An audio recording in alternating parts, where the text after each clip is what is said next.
ఈ రాష్ట్రంలో యువకులందరికీ కూడా ఉపాధి అవకాశాలు, మంచి ఉద్యోగ అవకాశాలు లభిస్తాయి. మా రాష్ట్రం కూడా దేశంలో నెంబర్ 1 స్థాయికి వెళ్తుంది మా రాష్ట్రం అని ఎన్నో ఆశలతో ఆశాజనకంగా ఉన్న ప్రజల నమ్మకాన్ని విధ్వంసం ఒక అలవాటుగా చేసుకున్న వైఎస్ఆర్ కాంగ్రెస్ పార్టీ నాయకత్వం ఈ రాష్ట్రం మీద, రాష్ట్రంలో జరుగుతున్న అభివృద్ధి కార్యక్రమాల మీద, రాష్ట్రానికి వస్తున్న పెట్టుబడుల మీద విషాన్ని జిమ్మటమే కాకుండా బెదిరింపులకు కూడా ప్రజాస్వామ్యాన్ని, రాజ్యాంగాన్ని గౌరవించే ఏ రాజకీయ పార్టీ కూడా చేయని విధంగా ఈ రాష్ట్రంలో వైఎస్ఆర్ కాంగ్రెస్ పార్టీ కంకణం కట్టుకుని మరీ పనిచేస్తుందని చెప్పేసి నేను మనవి చేస్తామని నేను ప్రత్యేకంగా ఏ రాష్ట్రానికైనా సరే ఒక మంచి రాజధాని కావాలి, మా రాజధాని బాగుంటుంది, మా రాజధానిలో ఉపాధి అవకాశాలు లభిస్తాయి,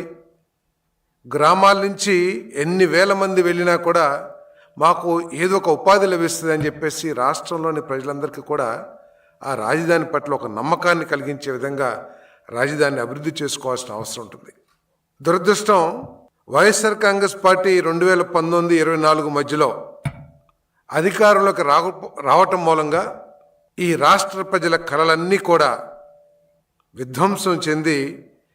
ఈ రాష్ట్రానికి రాజధాని లేకోకుండా 5 సంవత్సరాలు మరి ప్రజలందరూ కూడా భరించాల్సిన పరిస్థితి వచ్చిందని చెప్పేసి మనం చేస్తాను. ఒకసారి మనం చరిత్ర చూసుకుంటే గత 10 సంవత్సరాలు కనుక మన రాజధాని గురించి ఆలోచన చేస్తే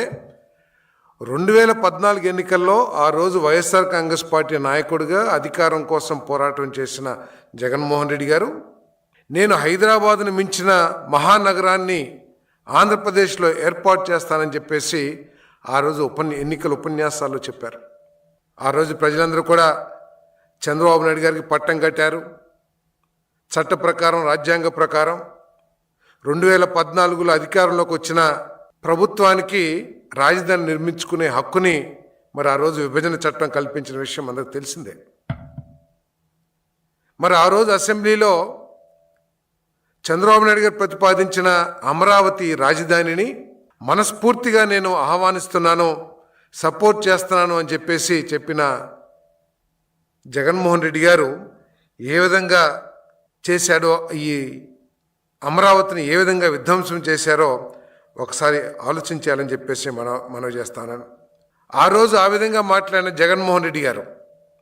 అదేవిధంగా ఆ పార్టీ ముఖ్య నాయకులు ఈరోజు మాట్లాడుతున్న తీరు చూస్తూ ఉంటే హాస్యాస్పదం, అభ్యంతరకరం, జుగుప్సాకరం అని చెప్పేసి కూడా నేను మనవి చేస్తా ఉన్నాను. నేను చంద్రబాబు నాయుడు గారు 2014లో రాజధాని లేని రాష్ట్రానికి ముఖ్యమంత్రిగా ఎన్నికైన చంద్రబాబు నాయుడు గారు ఆ రోజు ఆయన నాయకత్వం పట్ల నమ్మకం ఉన్న 29,000 మంది రైతు సోదరులు వాలంటీర్గా ముందుకొచ్చి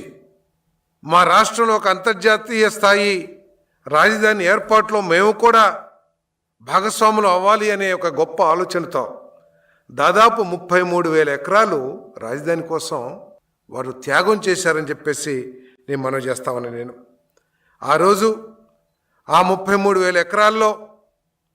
ఇంకా ప్రభుత్వ భూములు కలుపుకుని దాదాపు 50,000 ఎకరాల్లో అంతర్జాతీయ స్థాయి రాజధాని ఏర్పాటు చేయటానికి సకల సౌకర్యాలు ప్రజలకి, పేదవాళ్ళు, గొప్పవాళ్ళు, కార్మికులు, మహిళలు, రైతులు అందరూ నివాసయోగ్యం ఉండే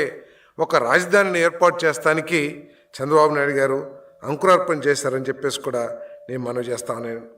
ఆ రోజు అసెంబ్లీలో చెప్పారు జగన్మోహన్ రెడ్డి గారు, రాజధాని రాష్ట్ర నడిబొడ్డులో ఉండాలి, 30,000 ఎకరాల పైన భూమి అందుబాటులో ఉండాలి అని చెప్పిన వ్యక్తి తర్వాత ఏ విధంగా విషయం చిమ్మాడో ఈ రాజధాని పట్ల ఒక్కసారి ఆలోచించాలని చెప్పేసి నేను మనవి చేస్తా ఉన్నాను. ఈ విధంగా మాట్లాడిన వ్యక్తి 2019లో ఎన్నికల్లో అమరావతి రాజధాని, నేను ఇల్లు కట్టుకున్నాను తాడేపల్లిలో, మీకు ఎటువంటి అనుమానం అక్కర్లేదు, అమరావతి మనకు రాజధానిగా ఉంటుంది అని నమ్మబలికిన జగన్మోహన్ రెడ్డి గారు అధికారంలోకి వచ్చిన తర్వాత తుగ్లక్ని చూడని జనరేషన్స్కి తుగ్లక్ ఆలోచనలు నా ఆలోచనలాగానే ఉంటాయనే విధంగా ఆయన పరిపాలన ద్వారా మరి ప్రజలకి తుగ్లక్ను గుర్తు చేశాడని చెప్పేసి నేను ఈ సందర్భంగా నేను మనవి చేస్తా ఉన్నాను. నేను ఏదో సామెత ఉంది, ఊరందరిది ఒక దారి అయితే ఉలిపి కట్టది మరో దారి అని. ఈరోజు ఊరందరిది, రాజకీయ పార్టీలందరిది ఒక దారి అయితే విధ్వంసకారులది, పెట్టుబడిదారులది, పెత్తందారులది మరో దారి అనే విధంగా అధికారంలోకి వచ్చిన జగన్మోహన్ రెడ్డి గారు 3 రాజధానుల వాదనను తీసుకొచ్చారు. 3 రాజధానుల వాదన తీసుకొచ్చిన జగన్మోహన్ రెడ్డి గారు 5 సంవత్సరాల కాలంలో కనీసం ఒక్క రాజధానికైనా సరే ఒక ప్రణాళికను కానీ ఒక కార్యాచరణ కానీ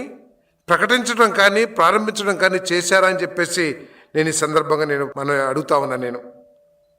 3 రాజధానులు అని చెప్పేసి తన చేతకాని పరిపాలనని కప్పిపుచ్చుకోవటానికి ఎంతసేపు తన పత్రికల్ని, తన కార్యకర్తల్ని, పార్టీని వాడుకొని ప్రజల దృష్టి మరల్చడానికే ప్రయత్నం చేశారు తప్పితే ఎక్కడ కూడా మరి రాజధాని ఏర్పాటు చేస్తానికి ప్రయత్నం చేయలేదని చెప్పేసి మనం చేస్తాను.